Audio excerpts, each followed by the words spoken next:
ನಮಸ್ಕಾರ. ರಿವ್ಯೂ ಚಾನಲ್ಗೆ ಸ್ವಾಗತ. ನಾನು ಸೌಖ್ಯ ಗಾಂವ್ಕರ್.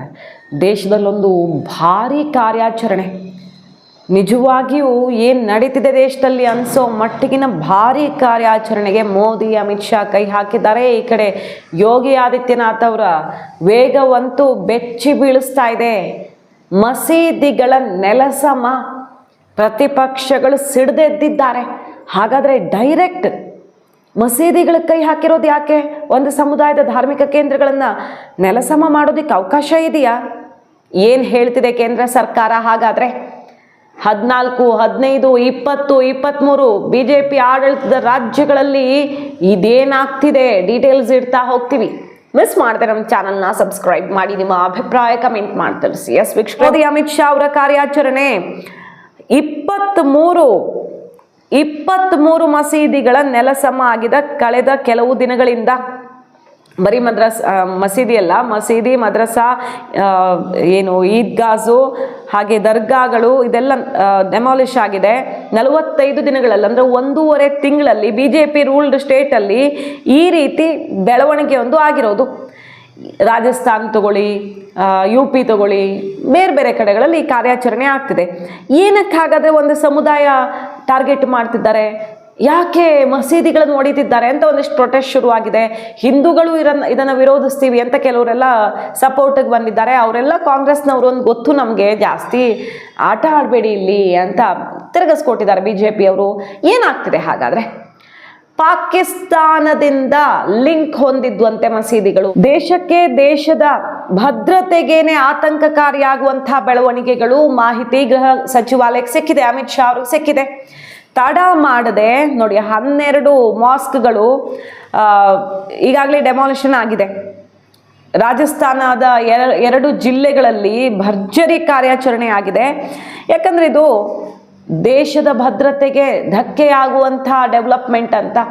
ರಾಜಸ್ಥಾನ, ವಿವಿಧ ರಾಜ್ಯಗಳು, ಪಂಜಾಬ್ ಇರಬಹುದು, ಆ ಕಡೆ ಅಲ್ಲಿ ವೆಸ್ಟ್ ಬೆಂಗಾಲ್, ಬಾಂಗ್ಲಾ ಜೊತೆಗೆ ಸುಮಾರು ರಾಜ್ಯಗಳು ಗಡಿ ಶೇರ್ ಮಾಡುತ್ತಲ್ಲ, ಅದರಲ್ಲೂ ಪಾಕ್ ಜೊತೆ ಗಡಿ ಶೇರ್ ಮಾಡುವಂಥ ರಾಜ್ಯಗಳಲ್ಲಿ ಗಡಿ ಪ್ರದೇಶದಲ್ಲಿ ಕೆಲವು ಮಸೀದಿಗಳು ಕಾರ್ಯಾಚರಿಸ್ತಿದ್ದಾವೆ. ಪಾಕ್ ಜೊತೆ ಸೇರಿಕೊಂಡು ನಮ್ಮ ಸೇನೆಯ ಡೀಟೇಲ್ಸನ್ನು, ನಮ್ಮ ಟ್ರೂಪ್ ಮೂವ್ಮೆಂಟು, ಮತ್ತು ಎಷ್ಟು ಯಾವ ಸಮಯದಲ್ಲಿ ಏನಾಗ್ತಾ ಇದೆ, ಹೇಗೆ ಡೆಪ್ಲಾಯ್ ಮಾಡಿದ್ದಾರೆ, ಏನು ಸೀಕ್ರೆಟ್ ಆಪರೇಷನ್ಗೆ ಪ್ಲ್ಯಾನ್ ಆಗ್ತಿದೆ, ಶಸ್ತ್ರಾಸ್ತ್ರಗಳ ಮೂವ್ಮೆಂಟ್ ಸಹಿತ ಅಲ್ಲಿಗೆ ಮಾಹಿತಿ ಹೋಗ್ತಿದೆ ಅಂತ ಇನ್ಫಾರ್ಮೇಷನ್ ಸಿಕ್ಕಿತ್ತು ಗೃಹ ಸಚಿವಾಲಯಕ್ಕೆ. ಸೊ ತಡ ಮಾಡದೆ ಇಲ್ಲೀಗಲ್ ಅಂತ ಕಂಡು ಬಂದಿದ್ದು ಇಂತಹ ಸೂಚನೆ ಏನೇನು ಸಿಕ್ಕಿತ್ತಲ್ಲ ಅದನ್ನೆಲ್ಲ ಈಗ ಒಡೆಯೋದಕ್ಕೆ ಶುರು ಮಾಡಿಬಿಟ್ಟಿದ್ದಾರೆ. ನೋಡಿ, ಗುಜರಾತಲ್ಲಿ ಮೊನ್ನೆ ಈ ಪಾಕಿಸ್ತಾನದ ಉಗ್ರ ಸಂಘಟನೆ ಜೈಷ್ ಎ ಮೊಹಮ್ಮದ್ ಸಂಘಟನೆಯ ಬಹಳಷ್ಟು ಜನ ಉಗ್ರರನ್ನ ಅರೆಸ್ಟ್ ಮಾಡಿದ್ರು.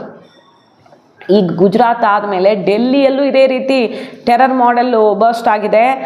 6 ಜನ, ಸಲ್ಮಾನು, ದಾನಿಶ್ ಅಲಿಯಾಸ್, ಚಂದ್ ಮಿಯಾನು, ತಾಯಬ್ಬು, ಅಲಿ ಫಾಜಲ್ಲು, ಜುಬೇರು, ಮಾಲ್ಕಿತ್ತು, ಇಂಥವ್ರನ್ನೆಲ್ಲ ಒಂದು 6 ಜನ ದೊಡ್ಡ ಮಟ್ಟದಲ್ಲಿ ಬ್ಲಾಸ್ಟ್ ಮಾಡಬೇಕು ಅಂತ ಸಂಚಾಕೊಂಡು ಮತ್ತೆ ಡೆಲ್ಲಿಗೆ ಬಂದವ್ರನ್ನ ಅರೆಸ್ಟ್ ಮಾಡಿದ್ದಾರೆ.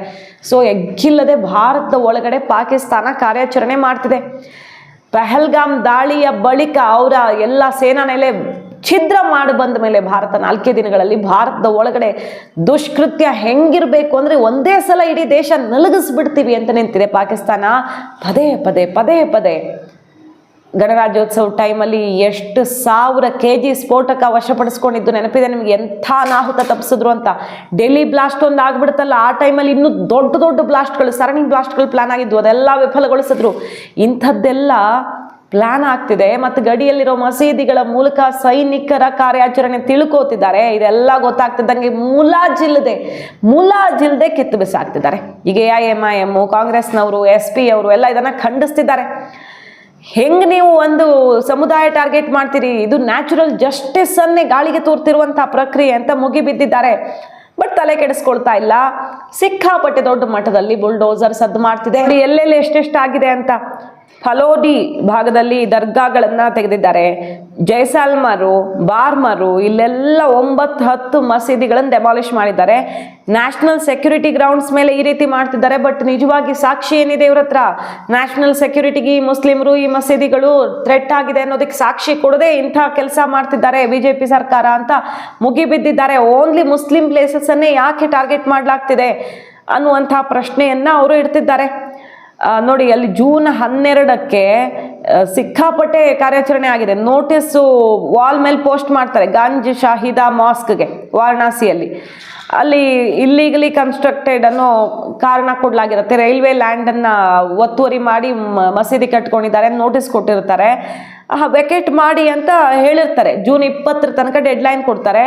ಆದರೆ ಮಾಡಿಲ್ಲ ಅಂದರೆ ಡೆಮಾಲಿಷ್ ಮಾಡ್ತೀವಿ. ಈ ಥರ ಇಲ್ಲೀಗಲ್ ಕನ್ಸ್ಟ್ರಕ್ಷನ್ ಆಗಿದೆಯಾ, ಇಲ್ಲೀಗಲ್ ಕೆಲಸಗಳು ನಡೀತಿದೆಯಾ, ಇಲ್ಲೀಗಲ್ ಆಕ್ಟಿವಿಟೀಸ್ಗೆ ಎಲ್ಲಿಂದ ಫಂಡ್ ಬರ್ತಿದೆ, ಮದ್ರಾಸಾದಲ್ಲಿ ಏನು ನಡೀತಿದೆ, ಈ ಥರ ಈಗ ವಿವಿಧ ರಾಜ್ಯಗಳಲ್ಲಿ ಒಂದು 6-7 ರಾಜ್ಯದಲ್ಲಿ ಕಾರ್ಯಾಚರಣೆ ಶುರುವಾಗಿದೆ. ಡೆಮಾಲಿಷ್ ಮಾಡ್ತಿದ್ದಾರೆ. ತಲೆ ಬುಡ ನೋಡ್ತಿಲ್ಲ. ಈಗ ಅಶೋಕ್ ಗೆಹ್ಲೋಟ್, OIC, ಕಾಂಗ್ರೆಸ್ನ ಲೀಡರ್ಸ್ ಎಲ್ಲ ಸಿಕ್ಕಾಪಟ್ಟೆ ದೊಡ್ಡ ತಪ್ಪು ಮಾಡ್ತಿದೆ ಬಿಜೆಪಿ ಅಂತ ಮುಗಿಬಿದ್ದಿದ್ದಾರೆ. 45 ದಿನದಲ್ಲಿ 23 ಮಸೀದಿಗಳನ್ನು ಕೆಡವಿದ್ದೀರಿ ಅಂದರೆ ಈ ದೇಶದಲ್ಲಿ ಏನಾಗತ್ತೆ ನೆನಪಿರ್ಲಿ, ಹುಷಾರನ್ನುವ ಎಚ್ಚರಿಕೆ ಕೊಡ್ತಿರೋದು. 1000 ವರ್ಷ ಹಳೆಯ ಮಾಸ್ಕ್ ಅನ್ನು ಕೆಡವಿದ್ದಾರೆ, 200 ವರ್ಷ ಹಳೆಯ ದರ್ಗಾ. ಡೆಮಾಲಿಷನ್ ಕಾರ್ಯಾಚರಣೆ ಇದು ವೆರಿ ಡೇಂಜರಸ್ ಅನ್ನುವ ಆಕ್ರೋಶ ಸಿಡಿದಿದೆ. ಏನು ವಾರಣಾಸಿಯಲ್ಲೂ ಕೂಡ ಈ ಡೆಮಾಲಿಷನ್ ಕಾರ್ಯ ಎಗ್ಗಿಲ್ಲದೆ ಸಾಗ್ತಾ ಇದೆ. ಉತ್ತರ ಪ್ರದೇಶ, ಗುಜರಾತ್, ಡೆಲ್ಲಿ, ಮಹಾರಾಷ್ಟ್ರ, ರಾಜಸ್ಥಾನ್, ಹರಿಯಾಣ ಇಲ್ಲೆಲ್ಲ ಬಿಜೆಪಿ ಗೌರ್ಮೆಂಟ್ ಇರೋದು. ಇಲ್ಲೆಲ್ಲ ಒಂದೇ ಪ್ಯಾಟರ್ನಲ್ಲಿ ಡೆಮಾಲಿಷ್ ಮಾಡ್ತಾ ಇರೋದು. ಹೇಳ್ತಿರೋದೇನು, ಮುಸಲ್ಮಾನರು ನಮಗೆ ಪ್ರಯರ್ ನೋಟಿಸ್ ಕೂಡ ಕೊಡ್ತಿಲ್ಲ, ಹಾಗೆ ಡೆಮಾಲಿಷ್ ಮಾಡ್ತಿದ್ದಾರೆ ಅನ್ನುವಂಥ ಆಕ್ರೋಶ ಎಲ್ಲ ಸಿಡಿತಾ ಇದೆ. ಬಟ್ ನಾವೇನು ಮಾಡಬೇಕೋ ಅದನ್ನೇ ಮಾಡ್ತಿದ್ದೀವಿ. ನೀವು ಇದನ್ನು ಚಾಲೆಂಜ್ ಮಾಡೋದಾದರೆ ಕಾನೂನಾತ್ಮಕವಾಗಿ ಮಾಡಿ.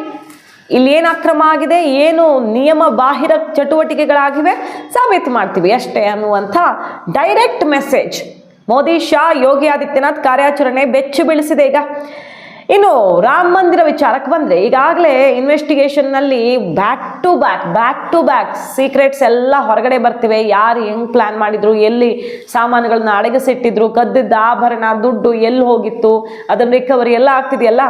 ಅದರ ನಡುವೆ ಈಗ SP ಕಾಂಗ್ರೆಸ್ ಹೇಳ್ತಿರೋದೇನು, ಹಿಂದೂಗಳಿಗೆ ಮೋಸ, ಹಿಂದೂಗಳಿಗೆ ಅನ್ಯಾಯ ಅಂತ. ಈಗ ಯೋಗಿ ಆದಿತ್ಯನಾಥ್ ಅವರು ತಿರುಗಿಸಿಕೊಟ್ಟಿದ್ದಾರೆ. ಎಷ್ಟು ವರ್ಷಗಳು ನೀವು ಆಡಳಿತ ಮಾಡಿದ್ದು, ಇಲ್ಲಿ ಬಡವರಿಗೆ ಸೇರಿದ ನೆಲವನ್ನ ವಕ್ಫ್ ಕಬಳಿಸಿದಾಗ ನಿಮಗೆ ಮಾತು ಬರಲಿಲ್ಲ. ವಕ್ಫ್ ಬೋರ್ಡು ಬಡವರ ರೈತರ ಭೂಮಿಯನ್ನ ಕಿತ್ತುಕೊಂಡಾಗ ಈ ಹಿಂದೂಗಳಿಗೆ ಅನ್ಯಾಯ, ಬಡವರಿಗೆ ಅನ್ಯಾಯ ಅನ್ನೋರು ಯಾರೂ ಬರಲಿಲ್ಲ. ಒಂದು ಪ್ರಶ್ನೆ ಎತ್ತಲಿಲ್ಲ. ಯಾಕೆ? ಈಗಲೂ ಕೊಡ್ತೀವಿ ಸಾಕ್ಷಿಯನ್ನ, ವಕ್ಫ್ ಬೋರ್ಡ್ ಎಷ್ಟು ಕಬಳಿಸಿದೆ ಅಂತ. ಹಂಗಂತ ರಾಮ ಮಂದಿರ ಟ್ರಸ್ಟಲ್ಲಿ ಅನ್ಯಾಯ ಮಾಡಿದವ್ರನ್ನ ಉಳಿಸೋ ಪ್ರಶ್ನೆನೇ ಇಲ್ಲ. ಅವರನ್ನ ಹೆಡೆಮುರಿ ಕಟ್ತೀವಿ, ತಕ್ಕ ಶಾಸ್ತಿ ಆಗತ್ತೆ. ಆದರೆ ಹಿಂದೂಗಳಿಗೆ ಅನ್ಯಾಯ, ಹಿಂದೂಗಳ ದುಡ್ಡು ದೋಚಿದ್ರು ಅಂತ ಬಿಜೆಪಿ ವಿರುದ್ಧ ಮುಗಿಬಿದ್ದಿರುವ ಇದೇ ಪಕ್ಷಗಳು ವಕ್ಫ್ ಬೋರ್ಡ್ನ ಲೂಟಿಯನ್ನ ಒಂದು ಪ್ರಶ್ನೆಯ ಮೂಲಕವಾದರೂ ಪ್ರಶ್ನಿಸಿತ್ತ ನಾಚಿಕೆ ಆಗಲ್ವಾ ಅಂತ ತಿರುಗಿಸ್ಕೊಡ್ತಿದ್ದಾರೆ. ಸೊ ಕಾರ್ಯಾಚರಣೆ ಮುಂದುವರಿತಾ ಇದೆ. मैं समाजवादी पार्टी और कांग्रेस के लोगों से पूछना चाहता हूं, अयोध्या में जिस कथित चोरी पर तुम हिंदू आस्था पर खिलवाड़ कर रहे हो, एक भी बार बताओ वक्फ के नाम पर हजारों हेक्टेयर लैंड प्रदेश में भी और देश के अंदर भी बेची गई। एक भी बार ये लैंड गरीब की थी, कमजोर तबके के लोगों की थी। ये लैंड जिसको गरीबों के नाम पर पट्टा दिया जा सकता था, जहां पर कन्वेंशन सेंटर बनाया जा सकता था, जहां पर किसी राजेंद्र मौर्य जैसे किसी गरीब व्यापारी के लिए दुकानें और व्यापारिक प्रतिष्ठान बनाए जा सकते थे, जहां से वह अपनी प्रतिभा और अपनी कारीगरी का परिचय देकर के दुनिया को देता। इन्होंने वक्फ के नाम पर उस लैंड को कब्जा करवा करके बेच करके, और कुछ चुनिंदे लोगों ने वक्फ के नाम पर उस लैंड का वारा न्यारा किया है। एक भी बार कांग्रेस और समाजवादी पार्टी बोली नहीं, एक भी बार बोली नहीं। अयोध्या के बारे में तो मैंने पिछले दिनों ही कहा था, अयोध्या में श्री राम जन्मभूमि तीर्थ क्षेत्र न्यास ने उत्तर प्रदेश सरकार से SIT के गठन की बात की थी, और मैंने कहा था SIT दूध का दूध और पानी का पानी करके रहेगी। और बहनों और भाइयों, अयोध्या में SIT ने जो जांच की, प्रारंभिक रिपोर्ट के आधार पर ट्रस्ट ने कार्रवाई करते हुए FIR दर्ज कराई।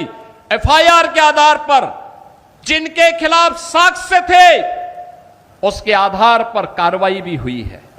ಉತ್ತರ ಪ್ರದೇಶ ಸೇರಿದಂತೆ ಬಿಜೆಪಿ ಆಡಳಿತದ ರಾಜ್ಯಗಳಲ್ಲಿ ಜೊತೆಗೆ ಆಂಟಿ ಟೆರರಿಸಂ ಸ್ಕ್ವಾಡ್ ಇಂದ ಕೂಡ ಭಯೋತ್ಪಾದಕರನ್ನ ಹಿಡಿದು ಹಾಕುವಂತ ಕೆಲಸ ಸಿಕ್ಕಾಪಟ್ಟೆ ಸುದ್ದಿಗಳು ಬರ್ತಿವೆ.